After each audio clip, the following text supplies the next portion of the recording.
follow the question paper.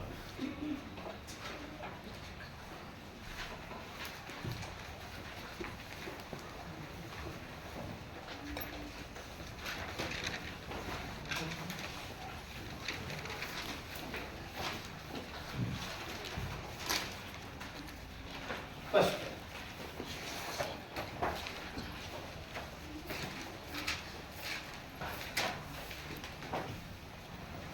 appropriate question क्या है?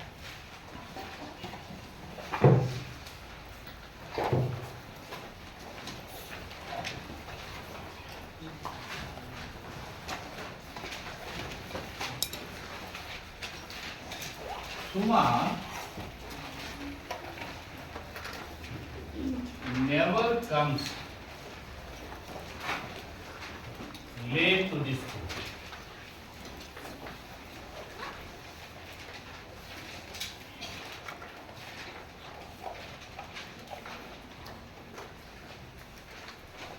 Change the or appropriate question tag. To frame the appropriate question tag. Question tag it means as one type of an yes or no interrogative sentence. Identify ಮಾಡಿ. First identify the parts of speech.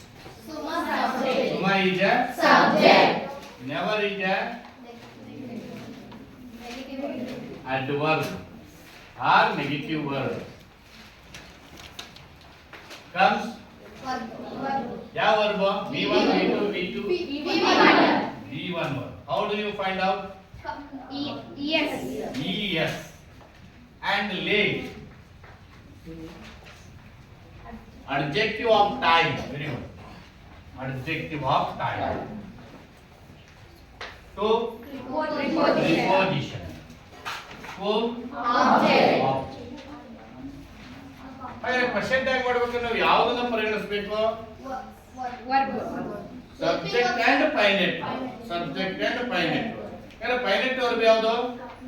Comes. ಹಾಗಾದ್ರೆ ಇಲ್ಲಿ ಇದನ್ನ ಅನ್ವಯ ಮಾಡ್ಕೊಂಡಾಗ helping verb ಯಾವ್ದು ಬರುತ್ತೆ? Does. ಹಂಗಾರೆ sentence positive ಇದೆಯಾ ನೆಗೆಟಿವ್ ಇದೆಯಾ? Negative. ನೆಗೆಟಿವ್ ಇದೆ. ಹಾಗಾದ್ರೆ ಕ್ವೆಶ್ಚನ್ ಟ್ಯಾಗ್ ಏನಾಗಬೇಕು? Positive. ಆದ್ದರಿಂದ ಏನ್ ಮಾಡೋದು ನಾವು ಇಲ್ಲಿ Does. ನಾಟ್ ಅನ್ನ ರೆಫರ್ ಮಾಡೋದಿಲ್ಲ. ಈಗ ನೆಗೆಟಿವ್ ಇದೆ, ಕ್ವೆಶ್ಚನ್ ಟ್ಯಾಗ್ ಪಾಸಿಟಿವ್ ಆಗಬೇಕು. ಇದ್ರೆ ಇನ್ನ ಸಬ್ಜೆಕ್ಟ್ ಯಾವ್ದಿದೆ? Suma. Male gender or female gender? Female. ಅದನ್ನ ಪ್ರೊನೌನ್ ಕನ್ವರ್ಟ್ ಮಾಡಿದಾಗ ಏನಾಯ್ತು? She. ಕ್ವೆಶ್ಚನ್ ಟ್ಯಾಗ್ ಏನಾಯ್ತು ಈಗ? She. Does she. 1 marks SSLC annual exam and then 9th examination also. 9ನೇ ತರಗತಿಯಲ್ಲಿ ಸಹಿತ ಮೊದಲನೇ ಕ್ವೆಶ್ಚನ್ ಟ್ಯಾಗ್ ಇರುತ್ತೆ. 10th ಒಳಗೂ ಕ್ವೆಶ್ಚನ್ ಟ್ಯಾಗ್ ಇರುತ್ತೆ. ಇನ್ಕ್ಲೂಡಿಂಗ್ PUC ಮತ್ತು ಡಿಗ್ರಿ ಲೆವೆಲ್ ಸಹಿತ ಕ್ವೆಶ್ಚನ್ ಟ್ಯಾಗ್ ಇದ್ದೇ ಇರುತ್ತೆ. ಜೊತೆಗೆ ಕಾಂಪಿಟೇಟಿವ್ ಎಕ್ಸಾಮ್ ಒಳಗೂ ಸಹಿತ 1 ಮಾರ್ಕ್ಸ್ ಇಂದ ಕ್ವೆಶ್ಚನ್ ಟ್ಯಾಗ್ ಇರುತ್ತೆ. ಇಲ್ಲಿ ನೆವರ್ ಅಂತಕ್ಕಂಥ ವರ್ಡ್ ಬಂದಿರೋದ್ರಿಂದ ದಿಸ್ ಈಸ್ ಅಂದ್ರೆ ನೆವರ್ ನೋ ಆಗಿರ್ಬೋದು, ನೆವರ್ ಆಗಿರ್ಬೋದು, ಹಾರ್ಡ್ಲಿ ಆಗಿರ್ಬೋದು, ನಾಟ್ ಆಗಿರ್ಬೋದು, ಸಿಮಿಲರ್ಲಿ ಆಗಿರ್ಬೋದು. ಈ ವರ್ಡ್ ಬಂದ್ರೆ these are the negative words. ಆದ್ದರಿಂದ ಕ್ವೆಶ್ಚನ್ ಟ್ಯಾಗ್ ಏನಾಯ್ತು? ಪಾಸಿಟಿವ್ ಕ್ವೆಶ್ಚನ್ ಟ್ಯಾಗ್ ಆಯ್ತು. In second one, identify the parts of speech. Identify the parts of speech.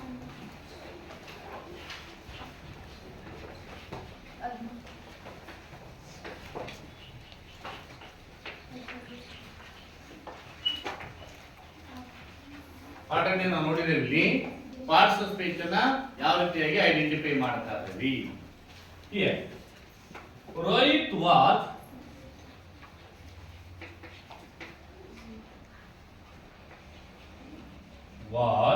prized for his bravery. Prized for his bravery. Bravery is the underline word. What? Which parts of speech is as bravery? Bravery ಅಂತಕ್ಕಂಥದ್ದು ಯಾವ parts of speech? Noun, pronoun, adjective no, adverb, conjunction no, preposition no, interjection no? ಯಾವುದು? Adjective. Very good. Adjective. Adjective of manner. Adjective of manner. Here, Rohit is a subject or Noun. noun. Subject or noun? Was Helping verb. was is a helping verb. And then Final verb. which tense it show? Past. Past tense ಅನ್ನ ಇರುತ್ತೆ. And then try. V3 verb. V3 verb. ಹಾಗಾದ್ರೆ sentence active ನಲ್ಲಿ ಇದೆಯಾ passive ನಲ್ಲಿ ಇದೆಯಾ? Passive. Passive ನಲ್ಲಿ ಇದೆ sentence. Sentence passive ನಲ್ಲಿ ಇದೆ ಅಂದ್ರೆ ಹೆಲ್ಪಿಂಗ್ ವರ್ಬ್, ಯಾವುದೇ ಹೆಲ್ಪಿಂಗ್ ವರ್ಬ್ ತರುವಾಯ ಅಥವಾ ಫೈನೈಟ್ ವರ್ಬ್ ತರುವಾಯ ಮೇನ್ ವರ್ಬ್ V1 ಇರಬೇಕು, ಇಲ್ಲ ಅಂದ್ರೆ V4 ಇರಬೇಕು. ಸಿಂಪಲ್ ಪ್ರೆಸೆಂಟ್ ಟೆನ್ಸ್ ವರ್ಬ್ ಅನ್ನ ಬಳಕೆ ಮಾಡಬೇಕು, ಇಲ್ಲ ಅಂದ್ರೆ ಪ್ರೆಸೆಂಟ್ ಪಾರ್ಟಿಸಿಪಲ್ ವರ್ಬ್ ಅನ್ನ ಬಳಸಬೇಕು, ಇಲ್ಲ ಅಂದ್ರೆ ಹೆಲ್ಪಿಂಗ್ ವರ್ಬ್ ನ ತರುವಾಯ ಪ್ಯಾಸಿವ್ ವರ್ಬ್ ಅನ್ನ ಬಳಸಿದ್ರೆ V3 ವರ್ಬ್ ಅನ್ನ ಬಳಸಿದ್ರೆ it this sentence as a passive sentence. Prize for his bravery. Rohit ಅಂತಕ್ಕಂಥ ಒಬ್ಬ ವ್ಯಕ್ತಿ ಪ್ರೈಸ್ ಅನ್ನ ಪಡ್ಕೊಂಡ. ಯಾರಿಂದ? ಯಾರೊಬ್ಬ, ಬೈ ಸಮ್ವನ್, ಯಾರೊಬ್ಬರಿಂದ ಪ್ರೈಸ್ ಅನ್ನ ಪಡ್ಕೊಂಡಿದ್ದಾನೆ. ಯಾರಕ್ಕೋಸ್ಕರ? For his bravery. ಆತನಲ್ಲಿರ್ತಕ್ಕಂಥ ಸೂರತನಕ್ಕೆ ಆತ ಏನ್ ಮಾಡಿದ್ದಾನೆ? ಪ್ರೈಸ್ ಅನ್ನ ಪಡ್ಕೊಂಡಿದ್ದಾನೆ. ನೆಕ್ಸ್ಟ್,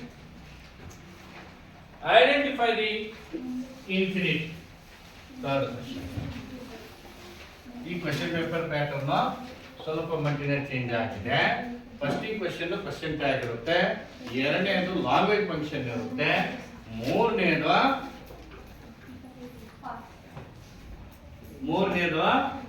ಇಫ್ ಕ್ಲಾಸ್ ಇರುತ್ತೆ, ನಾಲ್ಕನೇದು ಪ್ಯಾಸಿವ್ ಇರುತ್ತೆ ಆರ್ ಇನ್ಫಿನಿಟಿವ್ ಇರುತ್ತೆ. ಪ್ಯಾಸಿವ್ ಆದ್ರೂ ಬರ್ಬೋದು, ಇನ್ಫಿನಿಟಿವ್ಸ್ ಆದ್ರೂ ಬರ್ಬೋದು. ಬಟ್ ಇವು ನಾಲ್ಕು ಸಹಿತ ಇವು ನಾಲ್ಕು ಕ್ವೆಶ್ಚನ್ ಏನಾಗಿರ್ತಾ ಇದೆ? ಮಲ್ಟಿಪಲ್ ಚಾಯ್ಸ್ ಆಗಿರುತ್ತೆ. ಈಗ ಬಂದ ಸದ್ಯ ಪ್ರಿಪೇರ್ ಮಾಡತಕ್ಕಂಥ ಕ್ವೆಶ್ಚನ್ ಪೇಪರ್ ನಲ್ಲಿ ಈ ನಾಲ್ಕು ಮೊದಲಿನ 80 ಮಾರ್ಕ್ಸ್ ನಲ್ಲಿ 4 ಕ್ವೆಶ್ಚನ್ ಮಲ್ಟಿಪಲ್ ಚಾಯ್ಸ್ ಇರ್ತಾ ಇದೆ. ಫಸ್ಟ್ ಕ್ವೆಶ್ಚನ್ ಕ್ವೆಶ್ಚನ್ ಟ್ಯಾಗ್ ಇರುತ್ತೆ, ಎರಡನೇದು ಲ್ಯಾಂಗ್ವೇಜ್ ಫಂಕ್ಷನ್ ಇರುತ್ತೆ, ಮೂರನೇದು ಇಫ್ ಕ್ಲಾಸ್ ಅನ್ನ ಬಳಕೆ ಮಾಡಿರುತ್ತೆ, ಅದು ಕಂಡೀಷನಲ್ ಟೆನ್ಸ್ ಅಂತ ಕರಿತಿದ್ದೀವಿ, ಆರ್ ಇಫ್ ಕ್ಲಾಸ್ ಅಂತ ಕರಿತಿದ್ದೀವಿ, ಆರ್ ಕಂಡೀಷನಲ್ ಟೆನ್ಸ್ ಅಂತ ಕರಿತಿದ್ದೀವಿ. ನಾಲ್ಕನೇದು ಇನ್ಫಿನಿಟಿವ್ ಕೇಳುತ್ತಾನೆ, otherwise passive. Third, choose the infinity.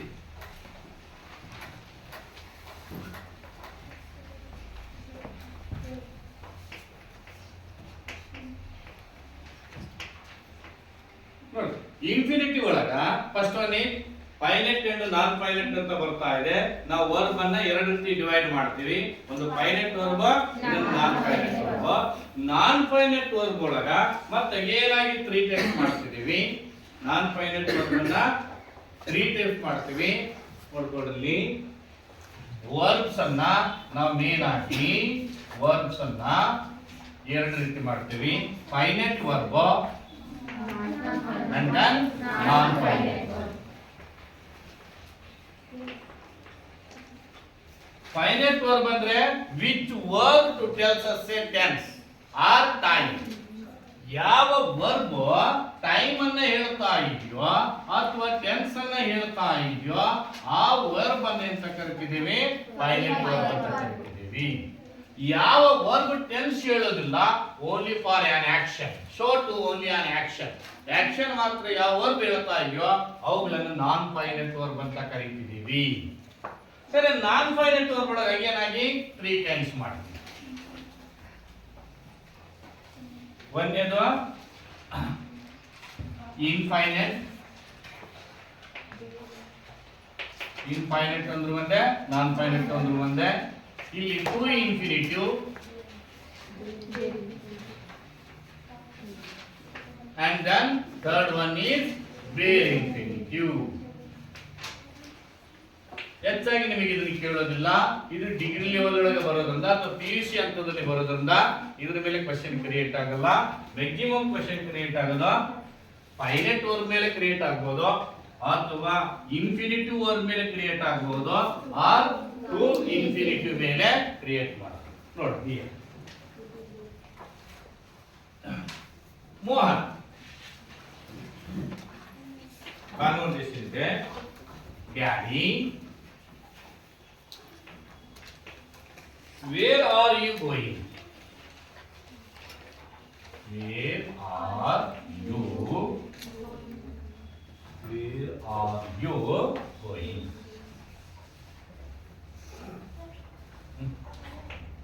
ಆಯ್ತಾ? ಅಲ್ಲಿ ನೋಡಿ.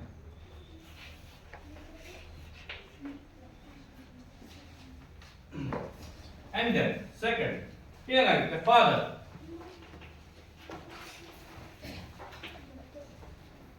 We are going to Mysore. We are going to Mysore. We are going to Mysore to meet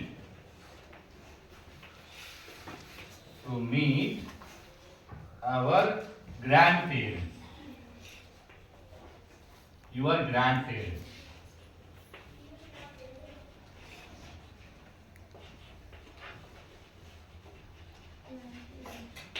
Grandparents. Conversation ಇದೆ. ನೋಡ್ಬೇಕು. Father ಏನ್ ಹೇಳ್ತಾನೆ ಅಥವಾ ಮೋಹನ್ ಏನ್ ಹೇಳ್ತಾನೆ? ಡ್ಯಾಡಿ ಕೇಳ್ತಾನೆ, dad, where are you going? Where are you going ಕೇಳ್ತಾನೆ. ಅದಕ್ಕೆ ಆನ್ಸರ್ ತಂದೆ ಏನು ಕೊಡ್ತಾನೆ?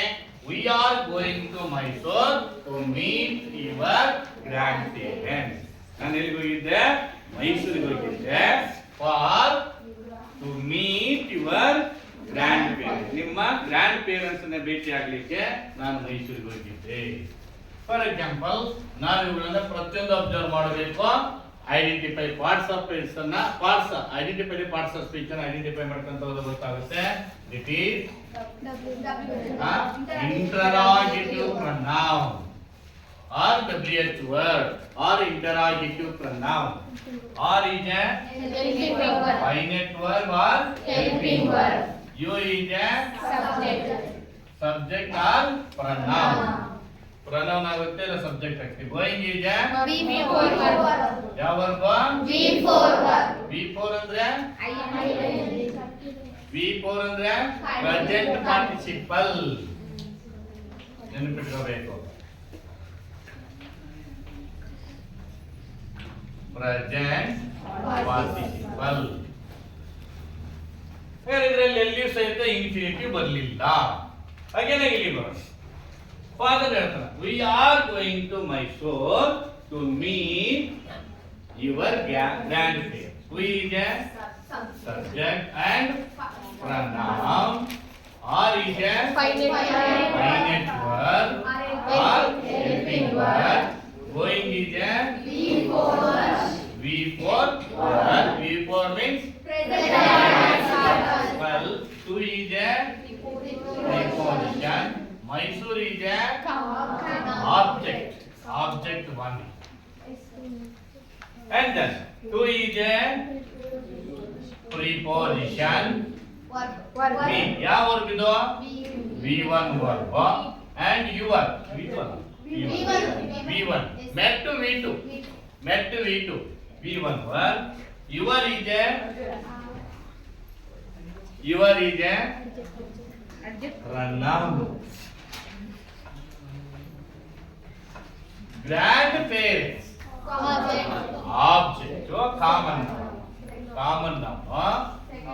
Object second or common noun. Here your grandparents is object.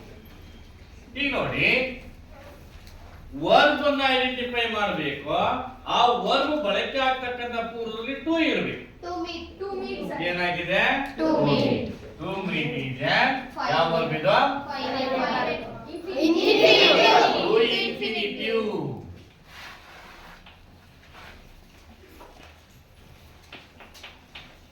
To to infinitive. Are ಇದೆ ಫೈನೈಟ್ ವರ್ಬ್, ಗೋಯಿಂಗ್ ಇದೆ non finite verb, non or infinite verb. Non finite verb ಅಂತ ಕರಿತಿದ್ವಿ, infinite verb ಅಂತ ಕರಿತಿದ್ವಿ, ಆರ್ ಅನ್ನ ಫೈನೈಟ್ ವರ್ಬ್ ಅಂತ ಕರಿತಿದ್ದೀವಿ. ಆರು ಫೈನೈಟ್ ವರ್ಬ್ ಯಾಕಂದ್ರೆ ಟೈಮ್ ಇದೆ ಹೇಳೋದು, ಪ್ರೆಸೆಂಟ್ ಟೈಮ್ ಅನ್ನ ಹೇಳುತ್ತೆ. ಗೋಯಿಂಗ್ ವರ್ಕ್ ಮಾತ್ರ ಹೇಳುತ್ತೆ, ಗೋಯಿಂಗ್ ವರ್ಕ್ ಮಾತ್ರ ಹೇಳುತ್ತೆ, ಟೈಮ್ ಹೇಳೋದಿಲ್ಲ. ಆದ್ದರಿಂದ ಇದು non finite verb. Which verb do not tenses a tense. Do not, ಯಾವ ವರ್ಬ್ ನಮಗೆ ಟೆನ್ಸ್ ಹೇಳೋದಿಲ್ವೋ ಆ ವರ್ಬ್ ಅನ್ನ ನಾವು ನಾನ್ ಫೈನೈಟ್ ವರ್ಬ್ ಅಂತ ಕರಿತಿದ್ದೀವಿ ಅಥವಾ ಇನ್ಫೈನೈಟ್ ವರ್ಬ್ ಅಂತ ಕರಿತಿದ್ದೀವಿ. ಕನ್ಫ್ಯೂಸ್ ಮಾಡ್ಕೋಬೇಡಿ. Infinite infinitive. ಇಲ್ಲಿ ನೋಡ್ಕೊಳ್ರಿ, ಇಲ್ಲಿ ಇನ್ಫೈನೈಟ್ ಇದೆ, ಇಲ್ಲಿ ಇನ್ಫಿನಿಟಿವ್ ಇದೆ. IVE ಇಷ್ಟರಲ್ಲೇ ವ್ಯತ್ಯಾಸ. TE ಬಂತ ಇನ್ ನಾನ್ ಫೈನೈಟ್ ವರ್ಬ್ ಅಂತ ಅರ್ಥ, ಇನ್ಫೈನೈಟ್ ಅಂತ ಅರ್ಥ. ಇಲ್ಲಿ ಇನ್ಫಿನಿಟಿವ್ IV ಅಂತ ಮೇನ್ ವರ್ಬಿನ ಮೊದಲು ಏನ್ ಮಾಡ್ತೇವೆ, ಟು ಪ್ರಿಪೋಸಿಷನ್ ನ ಆಡ್ ಮಾಡಿರುತ್ತೆ, ನೆನಪಿಟ್ಕೊಳ್ಳಿ. ಹಾಗಾದ್ರೆ ಇಲ್ಲಿ ಇನ್ಫಿನಿಟಿವ್ ಯಾವುದು? To meet. ಟು ಮೀಟ್ ಇದೆ infinitive. Infinitive means, to infinitive means a verb along with the two preposition. ಯಾವ verb to preposition to preposition ಸಂಗಡವಾಗಿ ಉಚ್ಚಾರ ಆಗುತ್ತೋ ಅಥವಾ ಬಳಕೆ ಆಗುತ್ತೋ ಅದು ನಾವೆಂತ ಕರಿತಿದ್ದೀವಿ, ಟು ಇನ್ಫಿನಿಟಿವ್ ಅಂತ ಕರಿತಿದ್ದೀವಿ. ನೆಕ್ಸ್ಟ್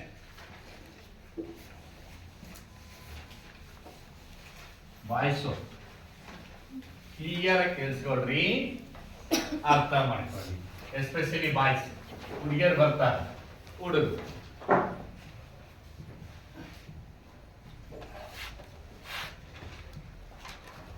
ಇನ್ನ ಫೋರ್ if clause. ಅಥವಾ ನಿಮಗೆ annual exam ಏನ್ ಕೇಳ್ತಾನಪ್ಪ ಅಂದ್ರೆ, read the given the conversation and fill in the blanks choosing the most appropriate words ಅಂತ ಕೇಳ್ತಾನೆ. ನೋಡ್ಕೊಂಡ್ರೆ ಹೆಂಗ್ ಕೇಳಿದ, read the conversation, read the conversation and fill in the blanks, fill in the blanks, fill in the blanks, choosing the most appropriate, choosing the most appropriate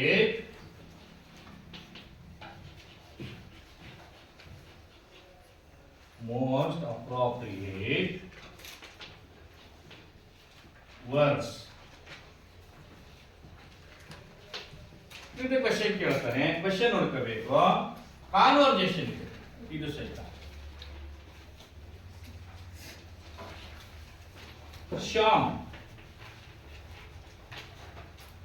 did you bring your camera? Did you bring your camera? Question mark. Rohan, no, I didn't. No, I didn't. ಇಲ್ಲ ತರಲಿಲ್ಲ. Sham, if you had brought, if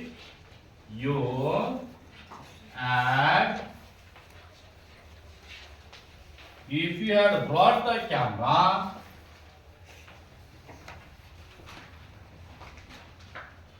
we dash photo, we dash photo, we dash photos. ಈ ರೀತಿ ಕೊಟ್ಟ ನೋಡ್ಕೊ, conversation ಇದೆ, ಇದರಲ್ಲಿ if clause ಬಳಕೆ ಆಗಿದೆ. ಬಟ್ ಎಲ್ಲಿಯೂ ಸಹಿತ ನೀವು ಈ ಕ್ವೆಶ್ಚನ್ ಪೇಪರ್ ಅಲ್ಲಿ ಇಫ್ ಕ್ಲಾಸ್ ಅಂದಂಗೆ ಇಲ್ಲ. ನೀವೇ ಪಾಯಿಂಟ್ ಔಟ್ ಮಾಡ್ಕೋಬೇಕು ಇದು ಯಾವ ಗ್ರಾಮರ್ ಪಾಯಿಂಟ್ ಗೆ ಒಳಪಡುತ್ತೆ.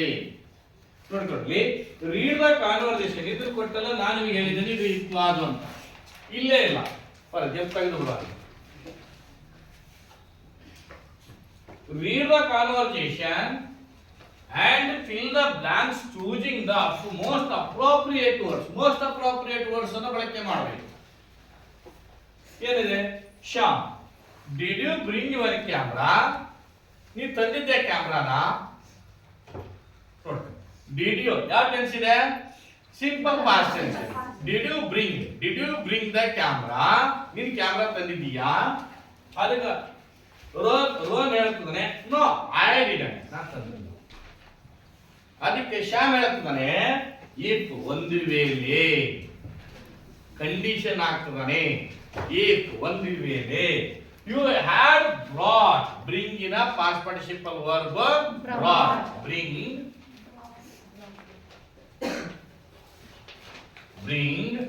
V1 verb brought, V2 verb and brought also V3 verb. Bringing V4 verb.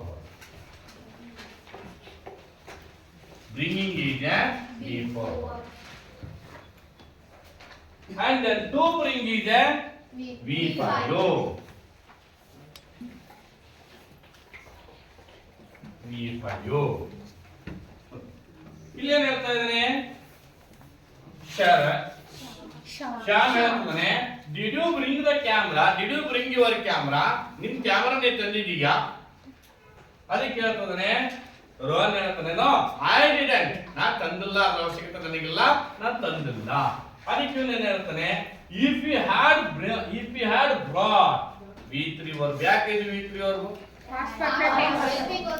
Helping verb had ಇರೋದ್ರಿಂದ ಯಾವ ಫಾರ್ಮ್ ಅಂತಂದ್ರೆ next helping verb main verb ಯಾವ್ದಿರಬೇಕು?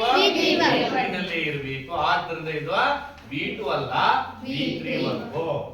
ನೋಡಿ, ಇಫ್ ಯು ಹ್ಯಾಡ್ ಬ್ರಾಟ್, ನೀನು ಒಂದು ವೇಳೆ ಈ ಕ್ಲಾಸ್ ಬಂದು ಬಿಡುತ್ತಿಲ್ಲಿ. If you had brought your camera, ನೀನು ಕ್ಯಾಮ್ರಾ ತಂದಿದ್ದೆ ಆಗಿದ್ದರೆ we dash photos would have photos. ಯಾಕಂದ್ರೆ ಯಾವ ಕಂಡೀಷನ್ ಇದೆ ಇದು? Third condition. ಥರ್ಡ್ ಕಂಡೀಷನ್ ಏನು ಹೇಳುತ್ತೆ? Past perfect tense. ನೋಡಿ, if you had brought the camera, if you had brought the camera, past participle ಅಂದ್ರೆ ಪಾಸ್ಟ್ ಪರ್ಫೆಕ್ಟ್ ಟೆನ್ಸ್ ಇರೋದ್ರಿಂದ next ಬರ್ತಕ್ಕಂತ tense, next sentence ಯಾವ ಟೆನ್ಸ್ ಅಲ್ಲಿ ಇರಬೇಕು? Past future past perfect tense ನಲ್ಲಿ ಇರಬೇಕು. ಥರ್ಡ್ ಕಂಡೀಷನ್ ಏನ್ ಹೇಳ್ತಾ ಇದೆ? ಮೊದಲನೇ ಸೆಂಟೆನ್ಸ್ ಈ ಕ್ಲಾಸ್ ನಲ್ಲಿ ಮೊದಲನೇ ಸೆಂಟೆನ್ಸ್ ಪಾಸ್ಟ್ ಪರ್ಫೆಕ್ಟ್ ಟೆನ್ಸ್ ನಲ್ಲಿ ಇದ್ರೆ second sentence future past perfect tense ನಲ್ಲಿ ಇರಬೇಕು. ಆದ್ದರಿಂದ ಇಲ್ಲಿ ಏನು ಬಂತು? would have photos.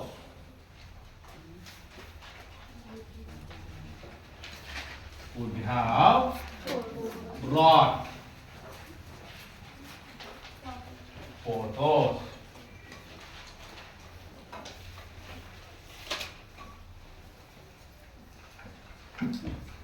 ಇನ್ನು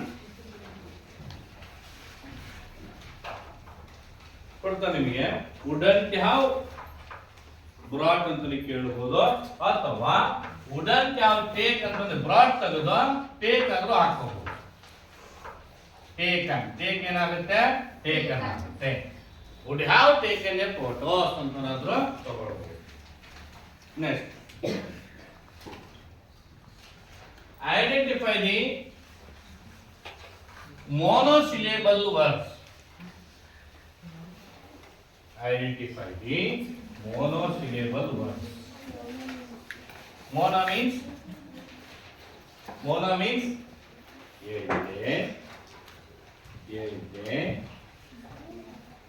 monosyllable, bisyllable, trisyllable, more important. Which one of the following Read one of the following. Which one of the following as two syllables?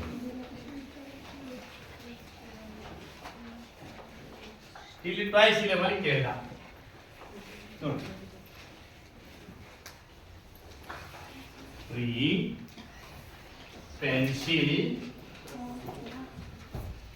Principal,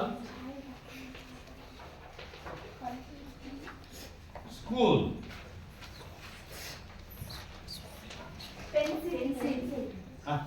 two syllable ಬರಬೇಕು.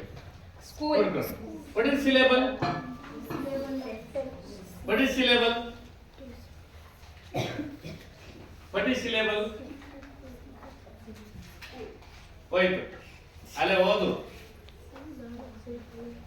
To repetition of the vowel sound in each word. To repetition of the vowel sound. ಒಂದು word ನಲ್ಲಿ vowel sound ಎಷ್ಟು ಬಾರಿ repeat ಆಗುತ್ತೋ ಅಷ್ಟು syllable ಆಗುತ್ತೆ. For example free, only one syllable. Pencil, pen, sil. ಇದು ಒಂದು ಸಿಲೆಬಲ್, ಇದು ಒಂದು ಸಿಲೆಬಲ್, ಟೂ ಸಿಲೆಬಲ್. ಇನ್ನ principal, prince, ci, pal, three syllable. And then school, school, one syllable. School, ಊ ಅಷ್ಟೇ ಬರುತ್ತೆ ಅಲ್ಲಿ. ಊ ಸೌಂಡ್ ಅಷ್ಟೇ ಬರ್ತಾ ಇದೆ. ಇಲ್ಲಿ ಪೆ ಎ ಸೌಂಡ್ ಬರ್ತಾ ಇದೆ, ಈ ಸೌಂಡ್ ಬರ್ತಾ ಇದೆ, ಇಲ್ಲಿ ಈ ಸೌಂಡ್ ಬರ್ತಾ ಇದೆ.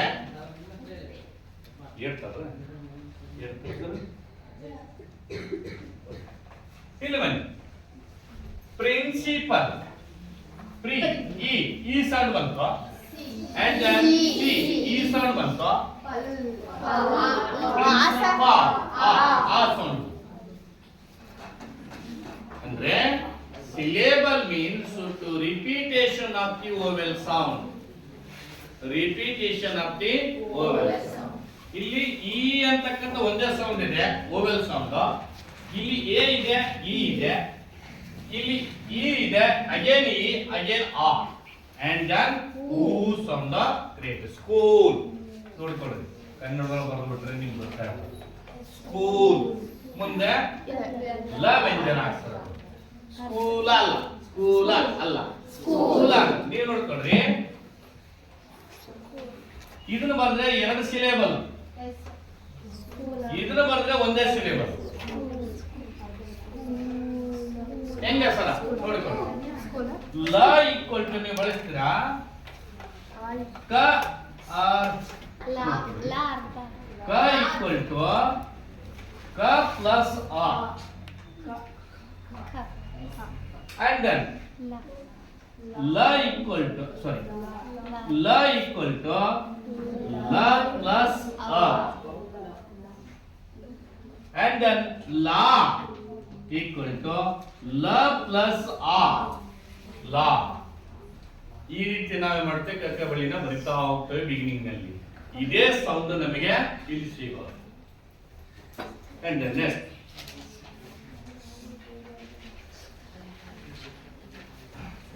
ಕ್ಲಿಯರ್ ಆಯ್ತಾ? Boys Yashwant,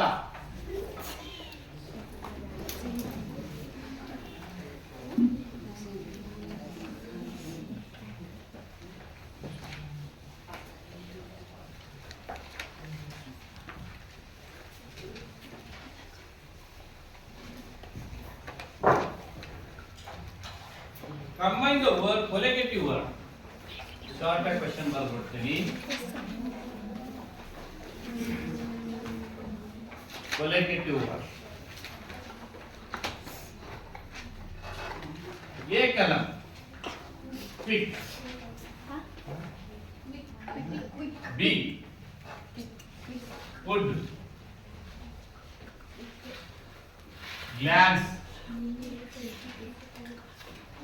right,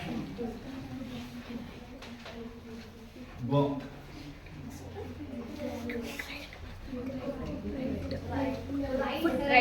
Right. Right, sir. ನೋಡು.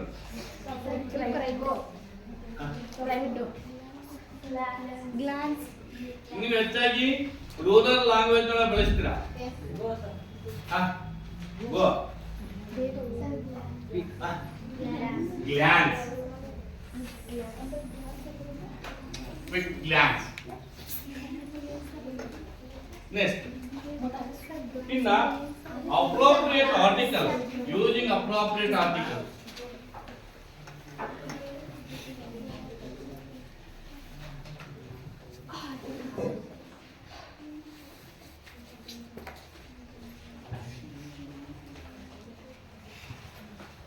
Article. The hospital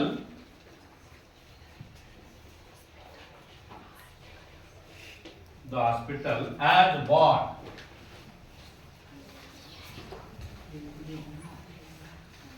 bought dash X-ray machine today.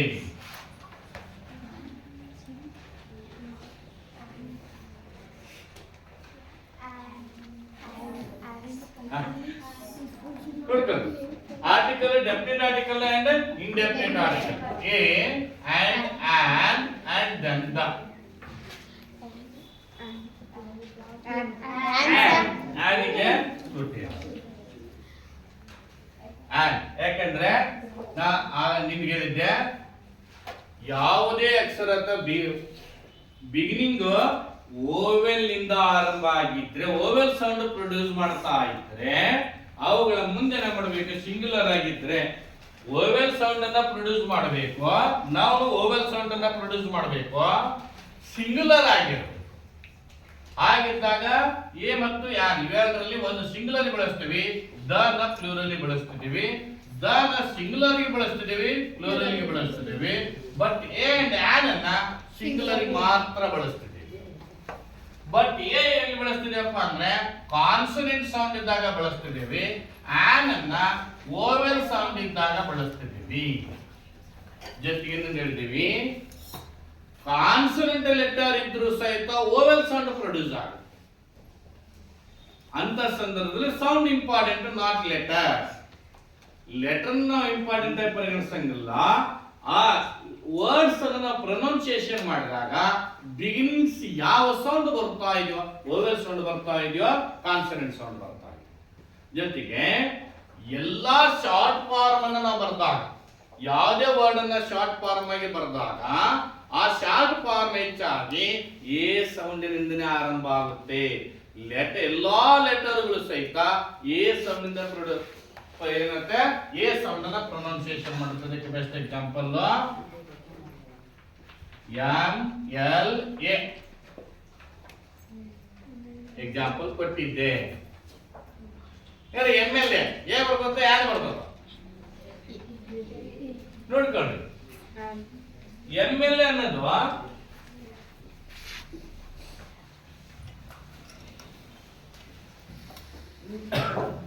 member of legislature. He was dash member of legislative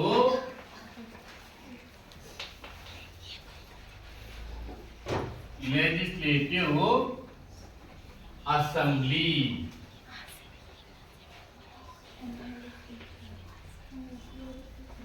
Then he was dash MLA. ಎರಡು ತಗೊಂಡೆ. ನೋಡಿ ಎಲ್ಲಿ ಎ ಬರುತ್ತೆ, ಎಲ್ಲಿ ಆನ್ ಬರುತ್ತೆ. ಮೇಲಿಂದ ಮೇಲಿಂದ ಎ. ಯಾಕೆ ಮೇ ಮ ಸೌಂಡ್ ಬಂದ್ಬಿಡುತ್ತೆ ಇಲ್ಲಿ. ಆದ್ದರಿಂದ ಏನಾಯ್ತು ಇಲ್ಲಿ ಇಲ್ಲಿ ಯಾಕ ಶಾರ್ಟ್ ಕಟ್ ನಲ್ಲಿ ಬಂದಾಗ A M L M L M M L M ಯಾರು ಬಳಸ್ತೀರಿ? ಇದನ್ನು ಬಳಸ್ತೀರಾ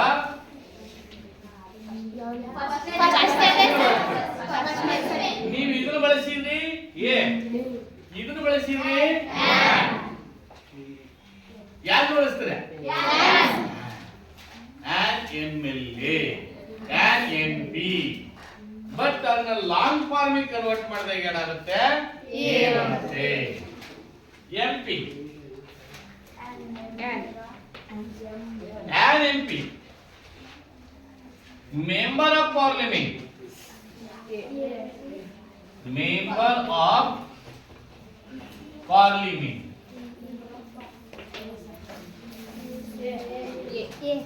ಇಲ್ಲಿ ಎ ಬರುತ್ತೆ ಇಲ್ಲಿ ಆನ್